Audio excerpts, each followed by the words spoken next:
Disney Plus, Disney's brand new streaming service, is launching starting this week, and among a whole bunch of Disney content that's going to be on there, there is going to be the exclusive new series, High School Musical, the series. Now, Disney didn't make everybody wait until the launch of Disney Plus to get a first look at it.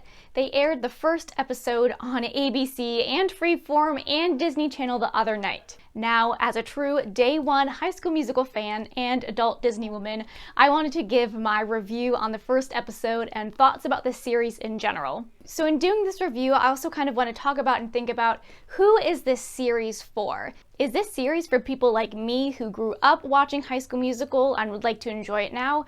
Or is it really only going to be enjoyed by like the current Disney Channel audience, you know, more of tweens and teens? Now, the original High School Musical movie came out in early 2006. I was 13 years old and in 7th grade at the time. I've always loved musicals. My dad was and still is a high school theater director.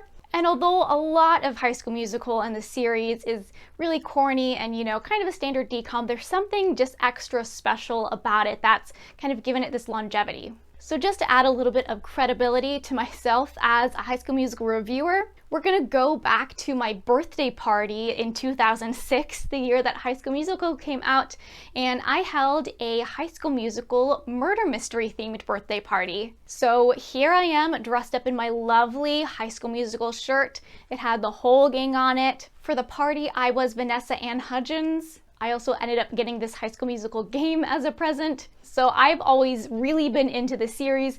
We also went to see High School Musical on tour, which had the original stars of the movie, minus Zac Efron because he was out filming Hairspray, and also he didn't sing in the first movie, so he wouldn't be able to do the tour anyways. I was very nervous and weary when they first announced this High School Musical series because myself and many others just kind of assumed that this was going to be like the High School Musical 4 that they always threatened.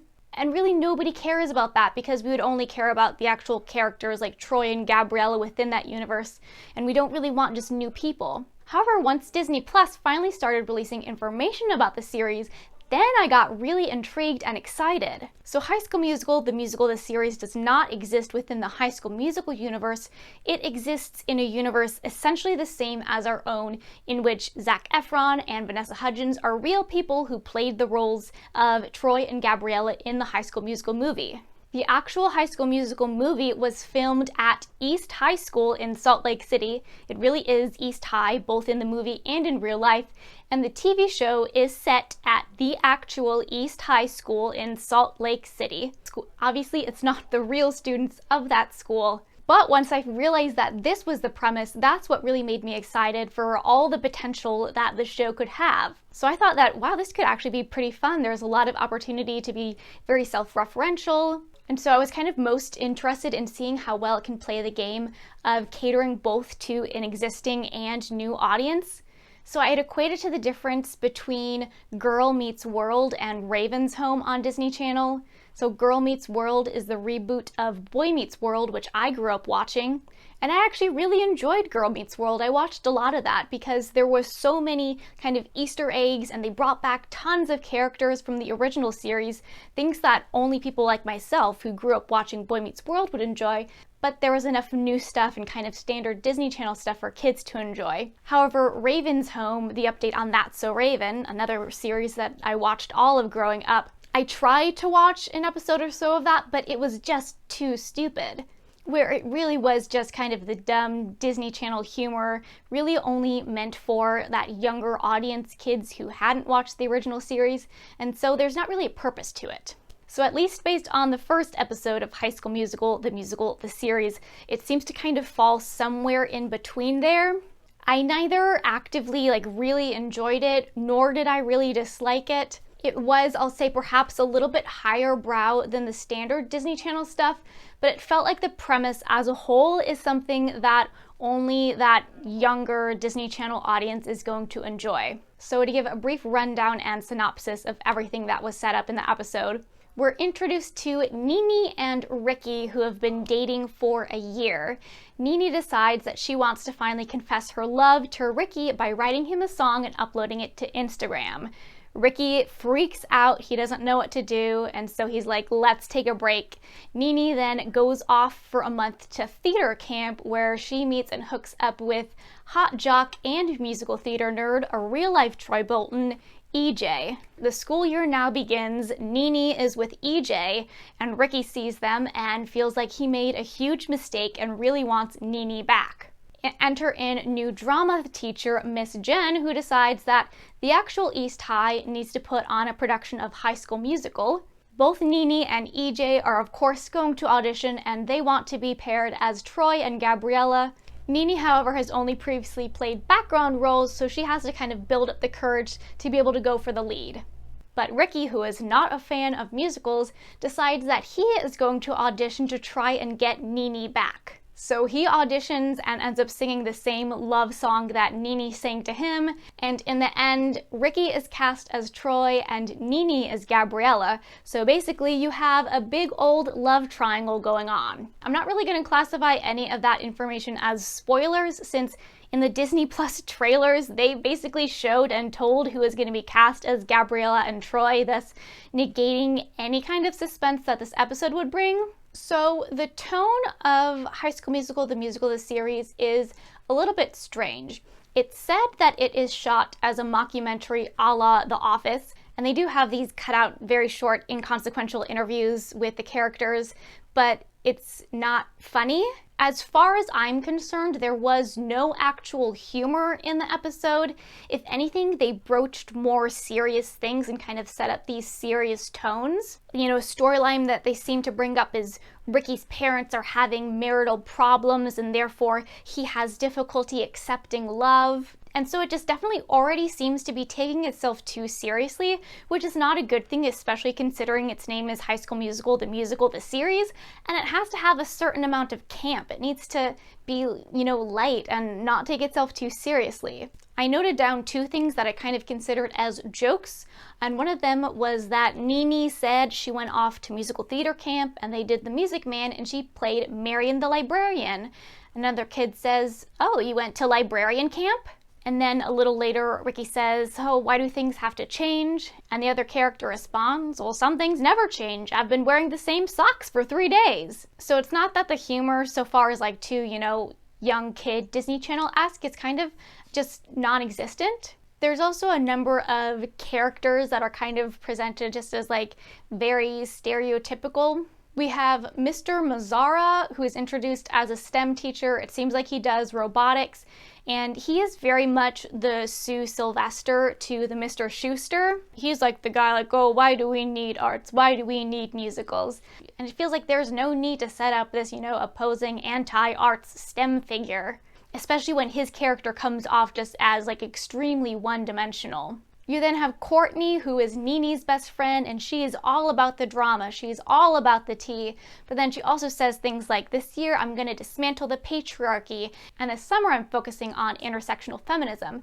Things which in and of themselves are great. Those are things where if you set up a character like that, in terms of like a show don't tell, where they convey those type of actions instead of just vaguely defining themselves like that. Where it is so awesome if you do want to set up a strong feminist character, but then have them actually convey that kind of things in their actions. So there seems to be a mixture of things where they kind of want to be more progressive and interesting. I didn't catch it in the first viewing, but on the second viewing I noticed that Nene has 2 mothers. But it was something that was so subtle it took until the second viewing for me to realize. And as for now, I'd basically equate the show as like a baby's version of Glee. A Glee that is not as funny, not as progressive, not as interesting. After watching the episode, it really just kind of made me want to go back and watch the heyday of Glee. I found a comment on Twitter that in general I think sums up my feelings very well so far, and it's that High School Musical, the series, is like a very high budget Disney Channel show with no laugh track. I'm also going to get a little bit nitpicky with the plot of this first episode and how it is just unfaithful to the actual High School Musical, the series in and of itself. The huge major crux of the plot in High School Musical is that Troy and Gabriella audition for the musical and they get a callback. They're practicing for the callback. There's all this conflict in terms of being able to schedule the callbacks and being able to make it on time. So there's a big key thing with audition callbacks. Now, in this first episode where they audition for the musical, there are no callbacks. If there are callbacks, it's not discussed at all. It's not brought up. The drama teacher does make a comment that normally people wait a day or two to put up the cast list, but she says, once you know, you know. So you're just right from the initial auditions to the cast list going up, and it's as if callbacks do not exist at all. So it feels like a huge missed potential with the plot to not actually set up and go through callbacks where we could take things a little bit slower, start to get to know the characters a bit more, because the show 100% assumes that you know who every single role in the original High School Musical movie is. So why did they decide to totally just race through this episode and, get to the fact already that we have two sort of ex-lovers as Troy and Gabriella already set up? I'm not really so sure. Another thing is that EJ, who is up for the role of Troy, is cast as his understudy and in the role as Chad Danforth. I'm interested to see if they talk about the implications of this casting decision and what it means to undiversify potentially diverse roles. Another thing that was breezed through, not even touched on at all, you wouldn't even know it unless you, like me, kind of freeze framed the cast list, is that Sharpay is going to be played by a boy. This guy, whose name apparently is Seb, does not say a single word in this entire episode. There's a whole scene in the cafeteria where the camera just continues to zoom in on him and him staring over at the other students.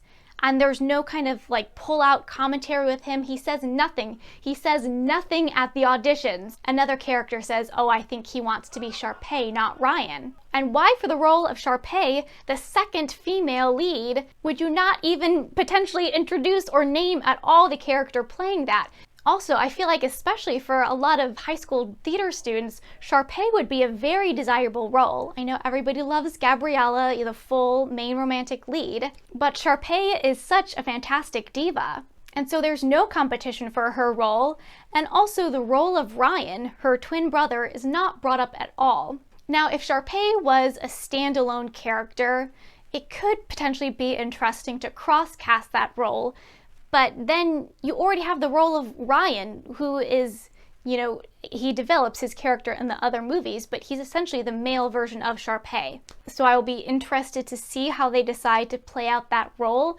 I always find it to be less interesting when they cross-cast men into traditionally female roles, because that's basically the foundational history of theater itself. Women were not allowed to play roles in the theater, and all men dressed up and played female roles. So although the drama teacher Jen comments as ooh, so fresh, that's really kind of the oldest thing of the book in terms of theater. Now, a very minor nitpicky thing, Ricky ends up coming to the audition late. And the student choreographer Carlos, who's said he's watched the High School Musical movies about 37 times, says something like, Troy Bolton wouldn't be late. Have you seen the movies?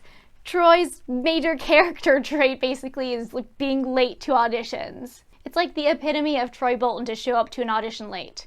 So the other things that I found annoying were kind of related to character names. I think that Nini is a very strange name for a female lead. Whenever I hear it, just makes me think of the Knights Who Say Ni. I wonder why they didn't just call her Nina. I think Nina would be a perfect name, and it also is semi-reminiscent to Gabriella, having a Nina. And then there is a character whose name is Big Red. Obviously he has red hair, but when in just regular conversation they say, oh, Big Red, it just doesn't come off organically, and he's just entirely known throughout the episode as Big Red, and it is just a very weird character name. So a character that I haven't yet brought up at all is Gina, who is a sophomore transfer student. I know it's been a long time since I've been in high school, but I didn't really know transfer students were a thing at public high schools. Typically, you move, and that's why you're at a new high school. Oh, I just moved here, unless you just really wanted to be at East High School. She's set up as the main competition for Nini, who previously had only background character roles. And it's made to seem like Gina has only ever had the lead roles, yet she's just now a sophomore. So I guess in her freshman year, she could have just been cast as the leads and everything. But with enough of my experience in high school theater throughout the years, it's very rare for underclassmen to be cast as leads just because they've had less experience, less development. So I feel like it would have been more apt to make her character a junior.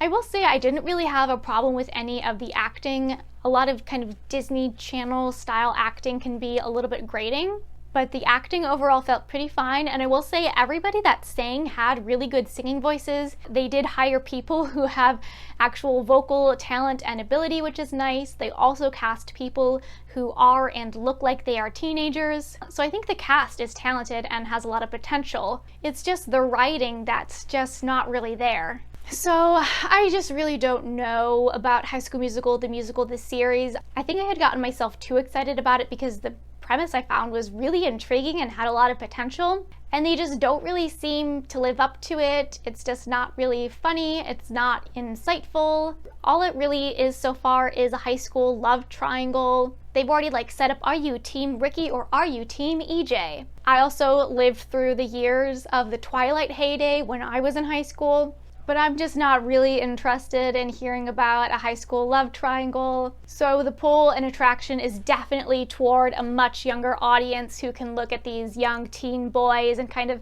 fantasize about them and, fight over who they think should have Nene.